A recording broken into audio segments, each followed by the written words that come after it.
Thanks, Dave. So what we want to do now, as Dave suggested, is we've just got these candidates up here so they can just stand up and introduce themselves to you so you know who you're dealing with, okay?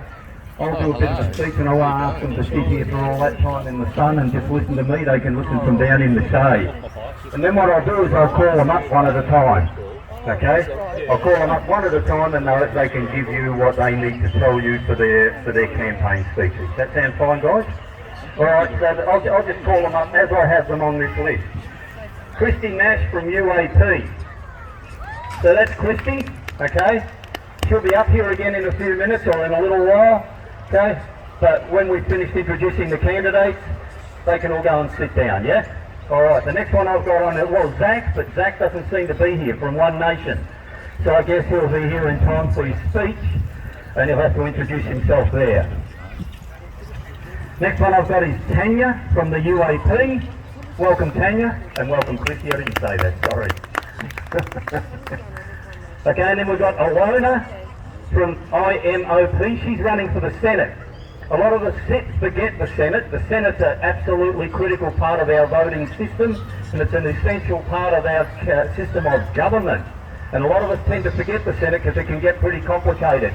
I'll speak a bit about that during the day so that we know how we have to vote for the best way for us to vote for the Senate.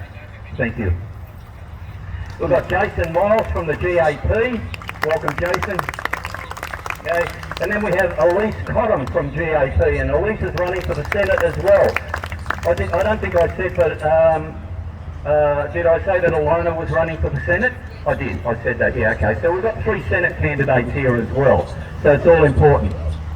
All right?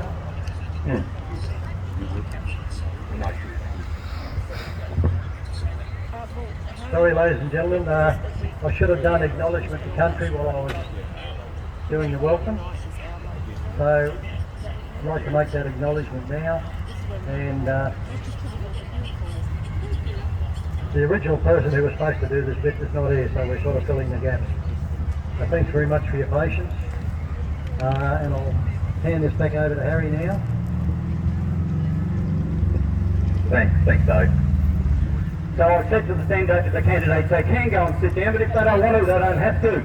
Someone was happy to sit up here, that's fine. Okay. So I've been asked to do a bit of an introduction to this. Today was advertised in the media as a way to select your candidates, okay? What we expect from our candidates in government and what we should probably be doing to make sure that we select the right candidate. That's important, really important. Later on in the speech I'll talk about how we have to do that, or how I suggest we have to do that. But I won't speak about that right now. What I will say is simply this, at this point in time. Ladies and gentlemen, I'm just going to limit this part of the discussion to, if we elect the Liberal or Labor Party back into power in this federal election, I'm going to make a statement. We are finished as a country. Over the next 3 years, they will absolutely decimate us with the programs that they've got coming in. And don't make the mistake of thinking, oh, Labor is evil, so if I had a choice, I'd vote Liberal. Okay? That seems to be a mindset at the moment. Wrong mindset. They're all equally, and I'll use the term evil, because I go to church. Okay, I don't care whether you do or don't. I'll use the term evil. They are all equally evil.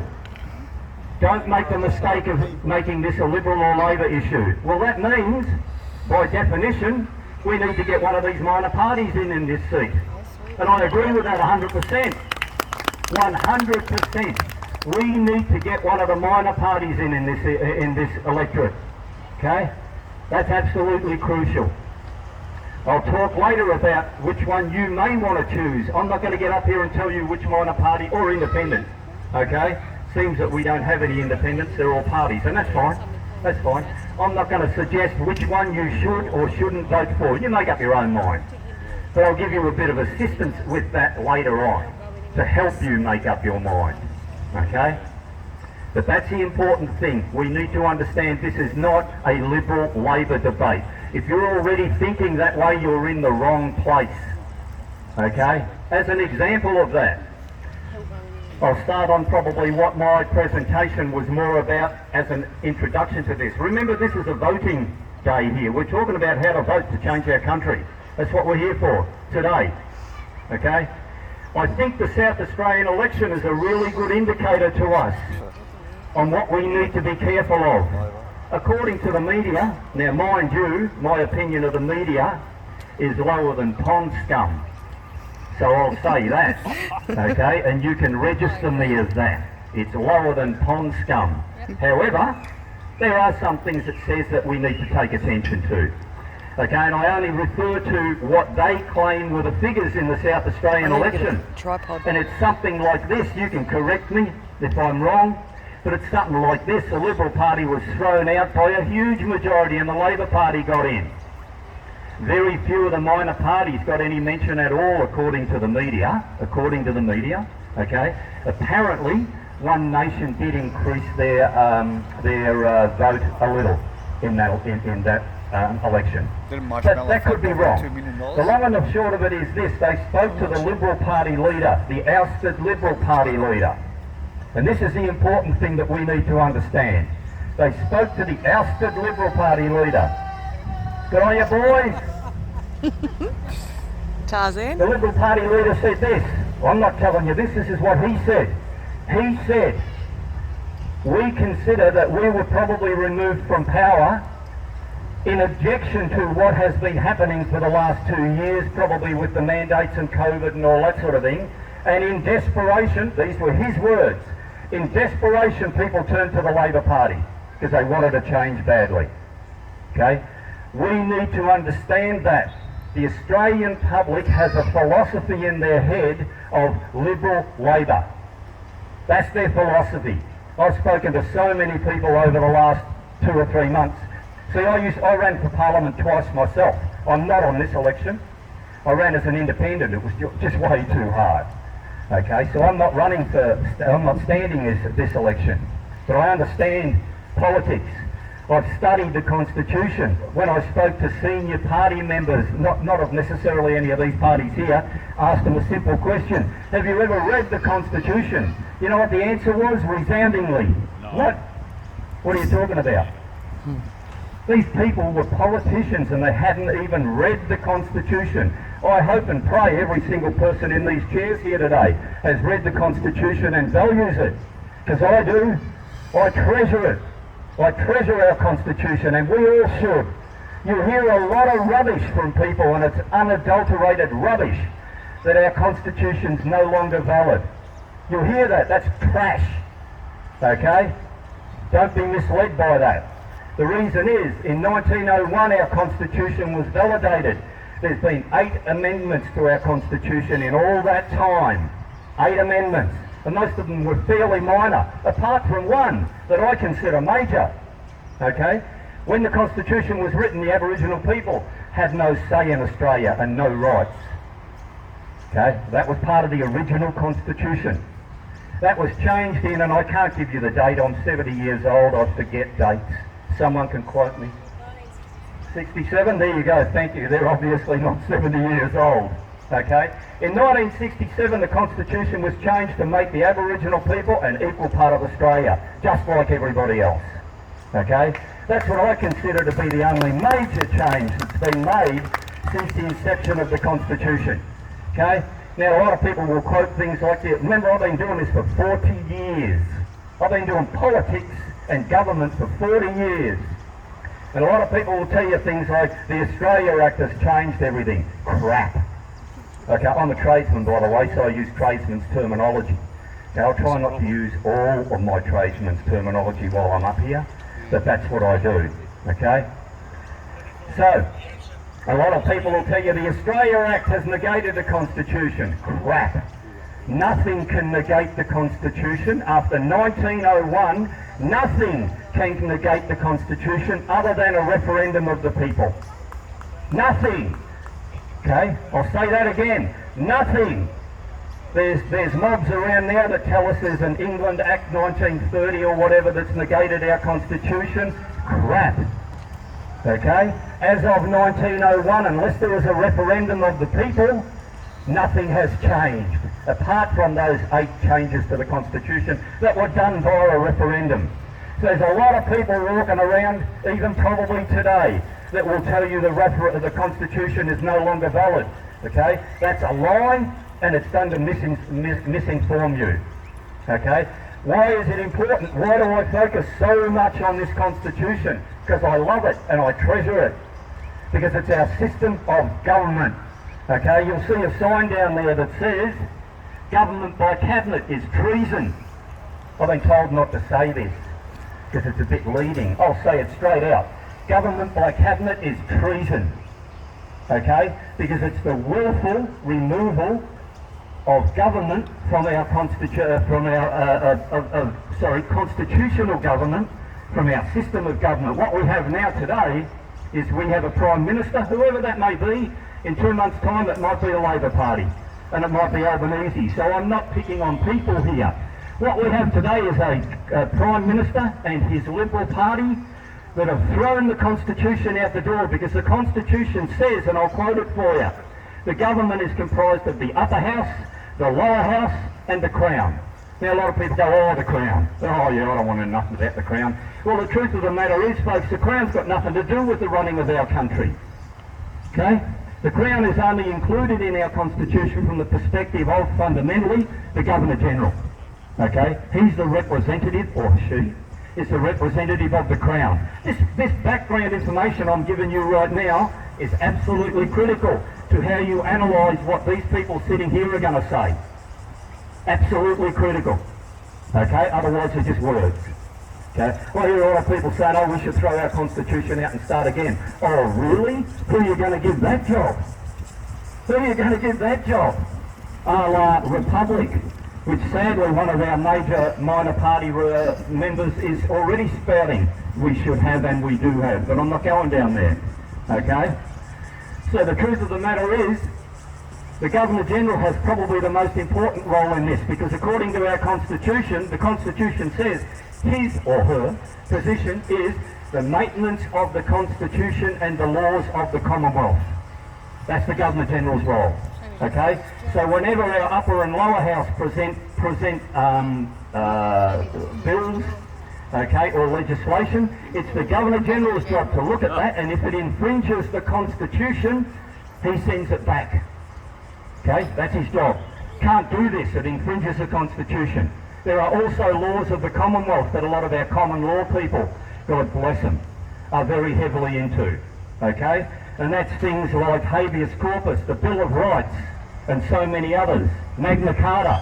They're laws of the Commonwealth. They are integral to our Constitution, and our existing politicians don't give a rat's. They don't give a rat's about any of that.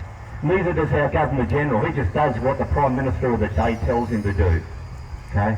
While I'm on that, let me tell you about the Prime Minister. This is the opening speech, remember guys. I'll tell you the other stuff I've got later. Let me tell you about our Prime Minister. There's no such role as Prime Minister in our Constitution. Did you know that? Let me see a show of hands for who knew that the Prime Minister is not included in any way of our Constitution. Okay, probably about 4 or 5 people in this audience. And folks, that's absolutely critical. The Prime Minister has no position in our Constitution, yet we have a Prime Minister, and I'm not mentioning a name, next month it could be Albanese. We have a Prime Minister that now runs this country the way he wants. Do we understand that? That's why I've got government is treasonous. They've thrown the whole system of government out the door, and the PM runs the show, allegedly with his cabinet. Well, I'd like to know how he got on the media and said, well, I'm going to give $105 million to the Ukraine. I didn't see any cabinet discussions. I didn't see the government involved in that. Whether you believe it or not, it's not the issue. I didn't see any of that. Okay? Did any of your elected members vote on that? No. The PM did it of his own. Now it's cabinet government. We now have cabinet government. Can you even believe that? Our entire system is gone. He recalls Parliament when he seems fit to do so. Okay? And then they might vote on a few bills. But cabinet via the Prime Minister, runs our government. Can I have a show of hands for who actually agrees that's the way we want to be governed? Not many hands up. I know people are shy. As an ex-teacher, I know people are shy. They don't like to pick themselves out. Okay? So that's the issue we deal with, and I pray with all my heart that every single one of these candidates sitting here will do more than just talk when they get into Parliament. But the first thing they should do is address this treasonous cabinet government. Because I'm going to tell you, this is where I'll finish off with today, or at the moment, okay? People say to me, do these rallies do any good? Okay? I see a couple of heads doing this already. Okay? I'm going to say this, absolutely 100%. I've been to Canberra, I've been to Brisbane, I've spoken in Bundaberg, I've spoken here before, I speak at Harvey Bay. And every single one of those rallies is absolutely critical and makes an absolute difference. And here's why. Here's why. Because the people sitting out here today and the people that have been to all those rallies, they're the only ones that are prepared to stand up in courage and speak about what's going wrong. And because of that, those people, you people sitting here in the audience today and all those other people that have been in Canberra and Sydney and Brisbane and goodness knows we're all over Australia. 1 million people in Melbourne, where I originally came from. Can you even imagine that? 1 million people stood up against psychopathic policemen who were intent on destroying them. But they had the courage to stand. So don't ever put down these rallies. That's who it raises.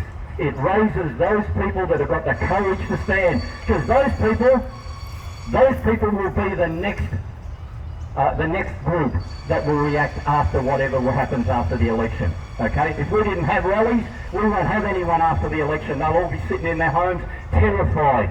All you people are not afraid. All you people have beaten the fear that's been instilled into you. Okay? Now that's one reason I say these rallies are absolutely critical. Okay?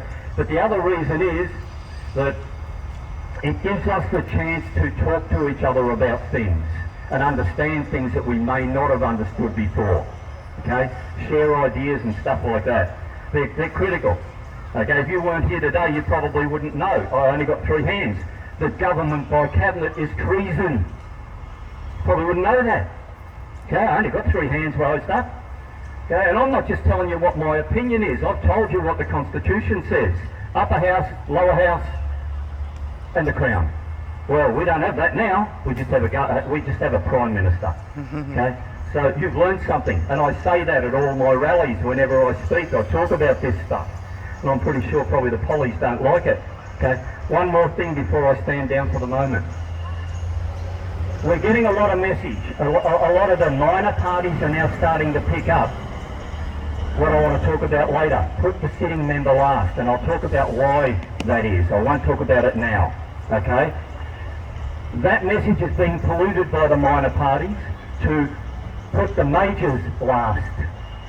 That's a different message entirely, okay? Because all that does, if you just go there with the object of put the majors last, all it is it becomes a debate between who will I pick, Liberal and Labor. And that's exactly what happened in the South Australian election. Exactly. They just chose Liberal over Labor, okay? That's why I beg these minor parties not to do that. It's not put the majors last. They have their reason for doing it. I know what those reasons are, and they're not good, but I'm not going to talk about that from the stage, okay? But that's where they're watering that message down to, okay? So put the majors last is not what it's about. I'll talk more about that later. Okay, I think that's enough for an introduction. My wife will probably be giving me the wind up by now anyhow. Okay, what I'll do is I'm going to ask each individual member to come up in turn. And what were we going to give them, Dave? 5 minutes? Is that what you said? Yeah, okay, generally 5 minutes. Obviously, if you run over a little bit, we can live with that. Okay, but generally 5 minutes. So I'll just call you up in turn. Christy, you're the first one up off the list. Let's welcome Christy aboard.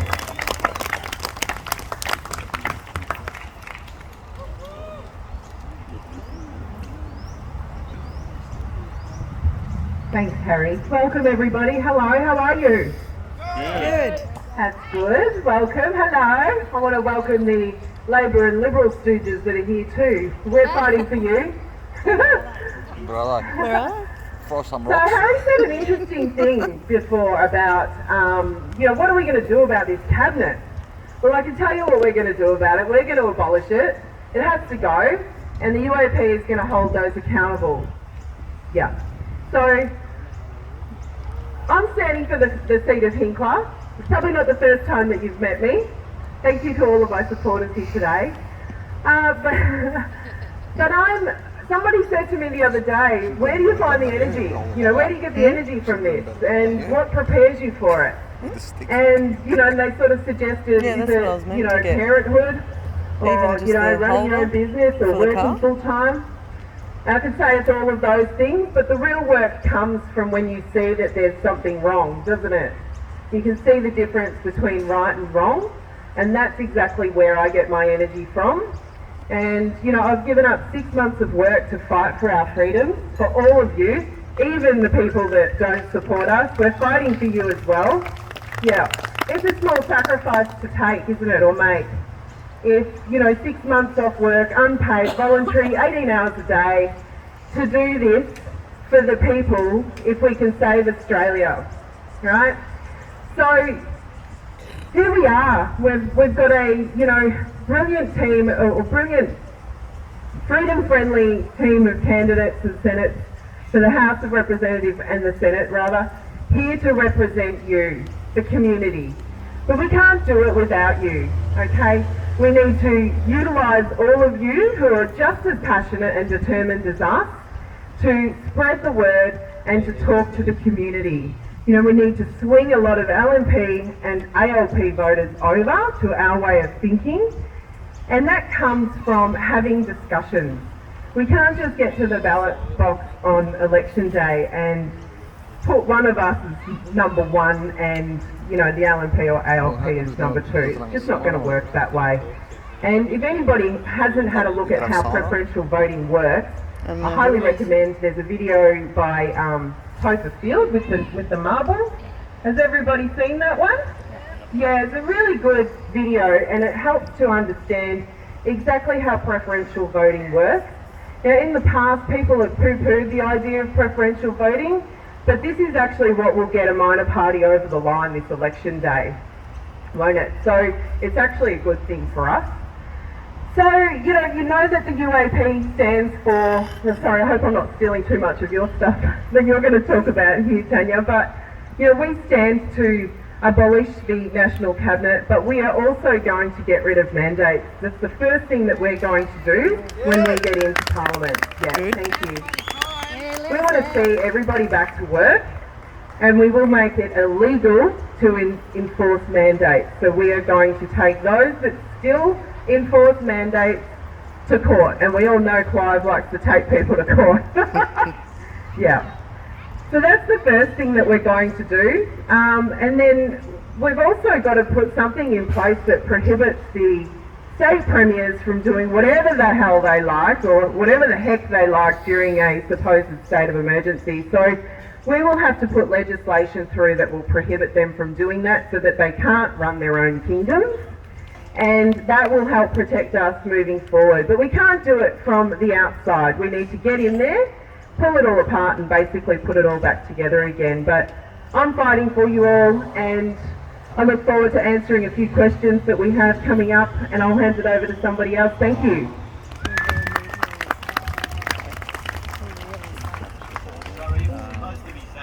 Yeah, thanks, Christy. Look, our next speaker this afternoon will be Zach and Hannah. Oh, Zach's not here. Well, it'll be Tanya then. Tanya Wooden. Welcome, Tanya. Thank you. I've come from Gladstone. We've just been at Moore Park actually this morning, meeting people there. I didn't see ya. And Christy's right, we put in big days, 16-hour days. My electorate for Flynn is absolutely massive. I go right up to Gracemere, across to the Gemfields, right down to Taroom, across to Wandai, just over here to you guys. It's massive, and we actually have the most polling booths out of any of the electorates in Queensland, so how lucky am I?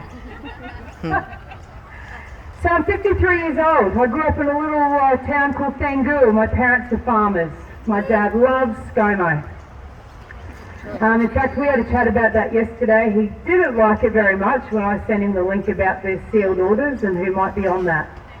And he never answered that message that I sent to him. I am certainly no politician, so I'm a hairdresser by trade. I was a single mum, I'm still single, and raised my children on my own. I understand farming community. I worked at Rio Tinto. I've been in small business my whole life, and I have a huge, diverse background. How I ended up here? Well, that's a long story. So, same as Christy. I mean, I've got a 26-year-old son and a 24-year-old daughter. She was stuck in Melbourne with dictator Dan for 2 years. Her mental, sorry, I get very emotional when I speak. So she went through all of that mental stuff that we heard about. We got her out, so she got out in December, $4,500 later to stay in the quarantine. But she's home and she now lives in Caloundra, very happy with a hairdressing job on the beach there. So why am I here? I'm here for all of us, exactly the same as everybody else. I've got one heck of a lot to learn. But maybe the positive in that is I'm not indoctrined into the system.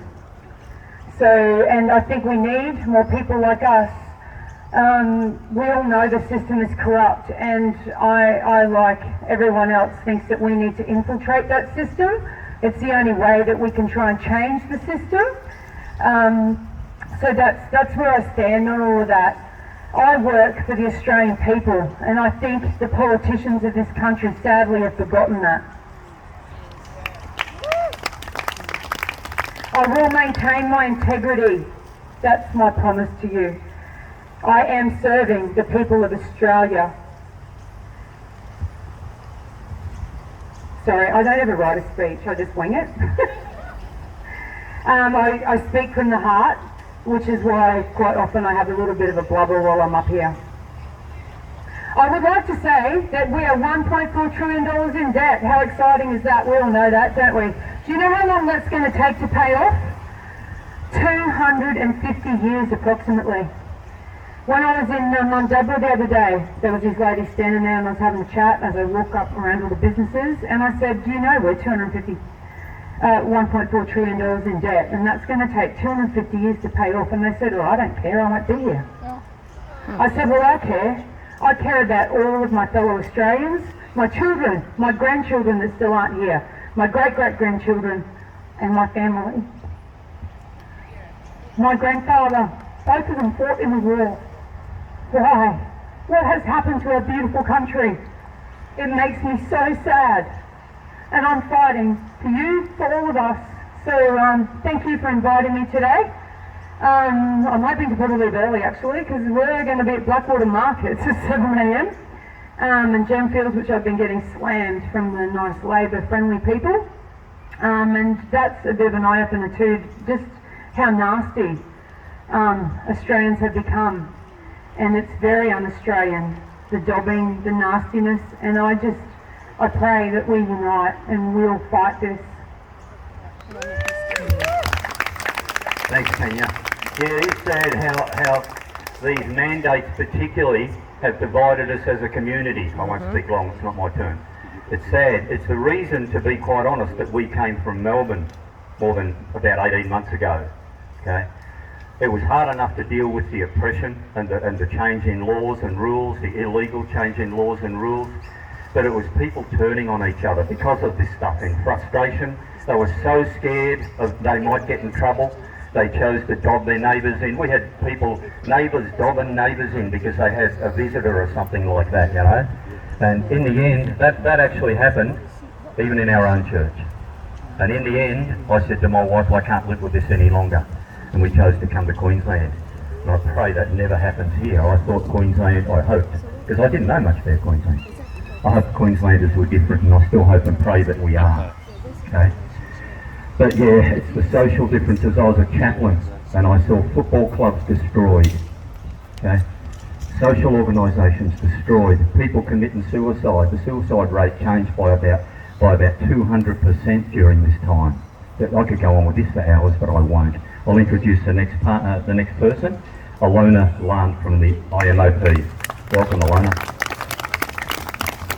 Hello, thank you. Thanks everyone for coming. Hats off to you for being brave, making a stand and helping protect the freedom of our children and the future. So, my name's Alona Lan. I'm a natural health advocate, freedom of choice ambassador, and I'm the Senate candidate for the Informed Medical Options Party, also known as IMOP. I actually used to live in Bundy. I actually bought my first property here.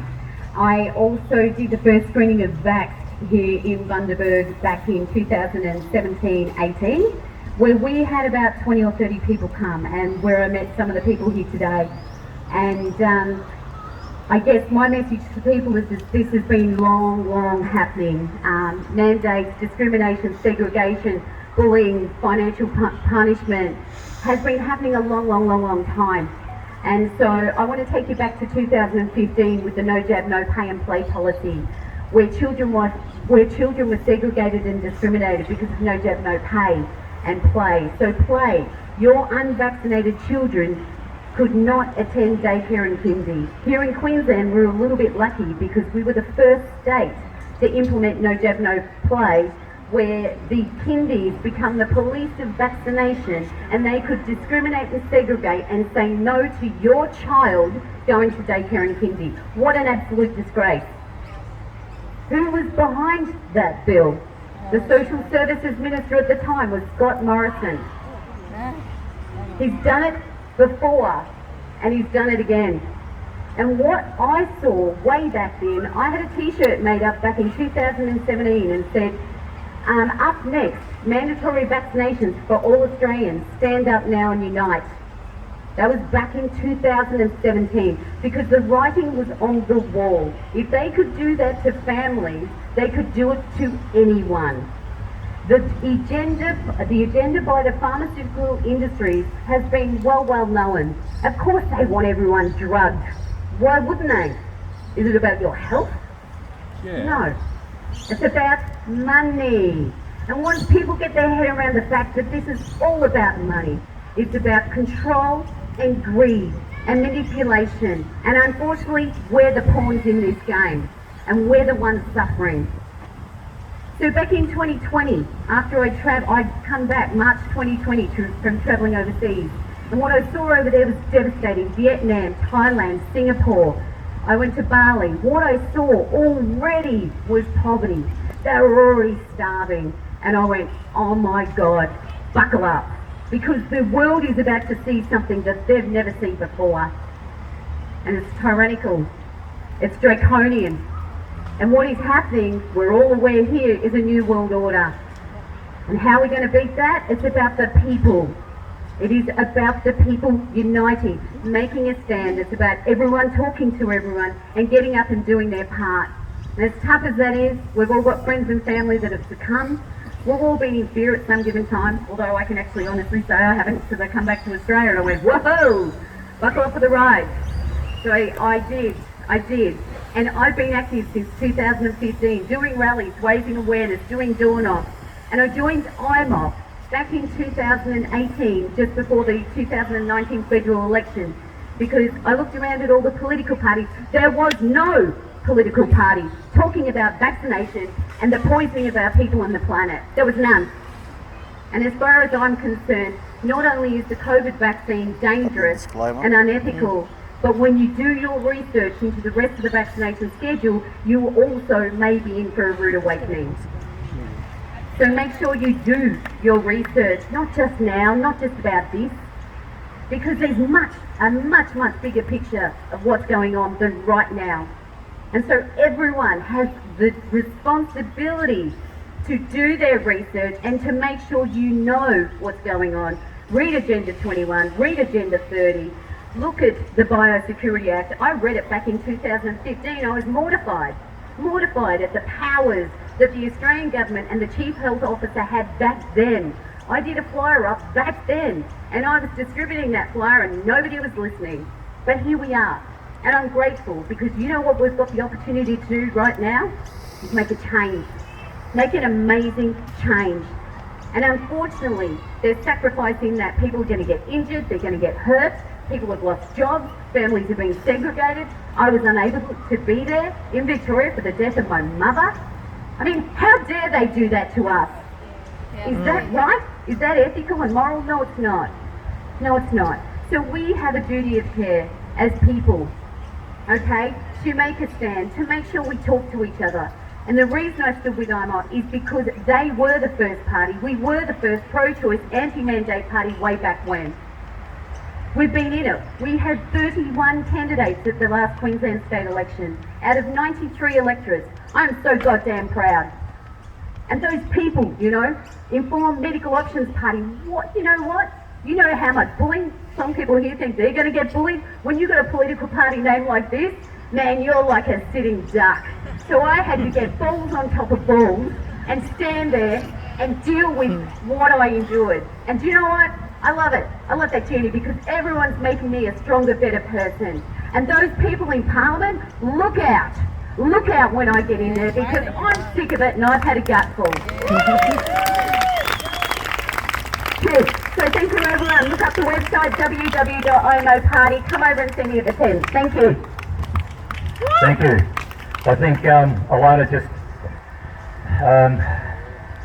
she just basically told us what we've all been sick of for a long time, haven't we? And we've realised that. What the hell's going on? What the hell's going on? And the important thing to understand is, as she said, this has been wrong from day one. Wrong. It's been unlawful from day one. But no one to stand up against it. That needs to change. Okay? Alright, the next one person we'll bring up is Jason Miles from the Gap Party, and he's running for the Senate, as was Alana. Okay. G'day everyone, trust you well. I'll try and stick to the script here, if I may.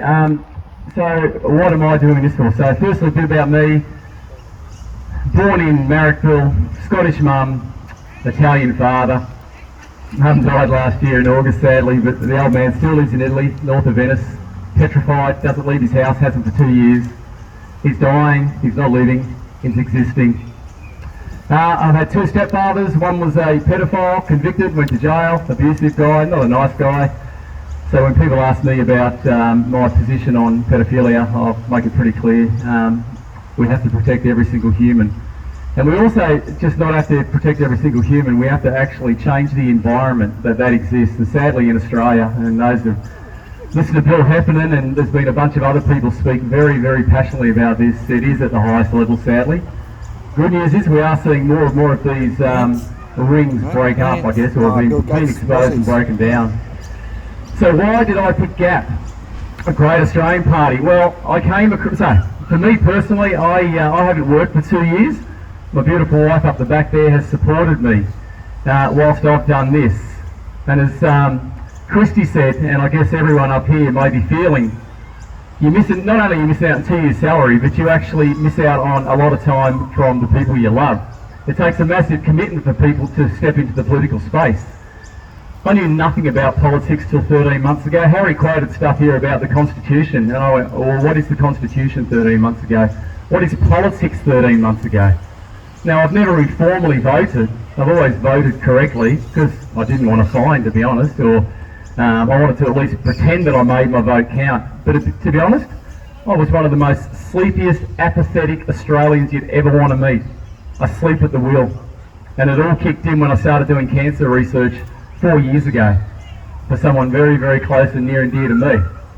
And I've been a wellness warrior for probably about 13, 14 years, so I'm quite in tune with what's going on in the pharmaceutical world and the corruption that lies therein. But 2020 taught me something totally different. I was researching off-patent, off-label drugs, came across one which I won't mention here, just in case people are live streaming. Came across one where it was a 4.7 billion doses, won a Nobel Prize. It was a pretty good drug, does its job. But the French Ministry of Health on the 13th of January 2020 decided to move it from over the counter to a prescription drug, to a classified drug. Now I'm curious by nature, and I went, wow. Because if you study cancer research, you'll know there are many off-patent, off-label drugs that people choose to explore. Because if you've got cancer and you're dying, let me say, unless you're in that spot, you will do everything to survive. Most people will anyway. And when I came across that drug, it led me to so many different things. And we're in San Diego from 1 March to 20 March roughly. And we met some incredible people, doctors, specialists beyond the normal medical realm. And what they told me about the global world was just something I didn't have a clue. And then I came across this guy named Rod Cullerton. And I watched 60 Minutes, which I wouldn't otherwise do, but I do remember watching that in 2017 or 2016 when this bloke took on the banks. The banks that had stripped away our farmers' rights and properties. The same banks that caused a 16-year-old boy to blow his head off, and then the parents had to sit with him for 2 days till emergency service could come. The same banks that tried to take a farm away last December pulled up the deed. The bank that came to get it wasn't even the bank on the deed. This is the garbage we live in, folks. We've lived in what I would have to say a tyrannical government since 1901. I am massive for the Constitution. That is what the Great Australian Party stands for. We are 100% behind our real Australian Constitution Act of 1901 and our Constitution. It is our law. They created the Australia Act. They've done this for a long, long time. In 1947, they wanted to change banking reform. They couldn't get past Section 92. And Labor and Liberal wondered, well, this Constitution thing is causing us too much grief because it's not helping us with our agenda. Well, therein lies the first problem. It's their agenda, not what the people want. They don't give a rat's what the people want. It is their agenda. And this has been playing out, I would say, since Federation. I'd say corruption's been there since Federation, not just the last 2 years, not since Whitlam defaced the Great Seal of the Commonwealth in 73, not since the Labor governments in 82 and 84 conspired to create the Australia Act in 1985. We said no to it. We said no to a republic in 1999, folks. We said no. Unanimously, every state said no. They'd written legislation ready to move forward because they couldn't get past the lies and deceit that they've created over the last 50 years. And I will say this, we've got people in the Parliament who, Len Harris is one, they were absolutely gobsmacked when the Australian people said no to becoming a republic. And we still have people today, current sitting senators, who will tell you we are under the Queen of Australia and the Queen is our president. That is absolute garbage. Absolute garbage. There is no Queen of Australia. We sit under the Commonwealth. The first question I ask them, any of them, is how do you get past Clause 2? How do you get past Clause 2? And Harry talked about referendums. We've had 44 in Australia since Federation. 8 have been passed. I'll ask you this question. If we're under the Queen of Australia, how do you get past Clause 2? And if you don't know what Clause 2 is, read the Constitution. You'll find out. You can't get past it. The only way you can change Clauses 1 to 9 is if the UK Act, if the UK Parliament, through an emergency, as I understand, Harry might know more here, I'm learning, they made some changes. That's never happened. So folks, the Great Australian Party is about getting Australia, and as Harry said, it hasn't gone away, it is still there. But they don't care because they just do what they want. They run a parallel system. And they do whatever they want. And our Constitution, our forefathers and mothers who created that were very, very clever. They knew back then exactly how deceitful these globals, I'm not talking politicians here, I'm talking global elitists. That's exactly what they want. They want to control the one world order. That's it. They tell you we don't need to conspire and make any of this stuff up. So following Rod Cullerton, if anyone knows Rod or has heard of Rod, he's one of the very few politicians, now former, that I've seen on the front line. He's on the tools every day. He's actually standing up for Aussies. He got 54 Western Australians home when they couldn't get home. You know, we're now annoying the AEC because we want the writs of this election under the rightful law, the Commonwealth law, not the Australian government law. And if the AEC, and they're not liking us at the moment, and we're going harder and harder at them, if they're going to issue writs under the Australian government, then we don't have a lawful election yet again. Will it move forward? Perhaps it will, but that's not the point. So Gab is cutting the head off the snake. It goes, the head of the snake. We bring the two parliaments together, the upper house and the lower house together, and we actually have proper public discourse because we've been asking for it for about 40 years through the Premier and Cabinet Office, which doesn't exist, good point, through the Premier's Office, Prime Minister rather, not Premier, doesn't exist anyway, true. We've asked under FOI, and we've also done it with the Attorney General. We've been to the UK, and none of them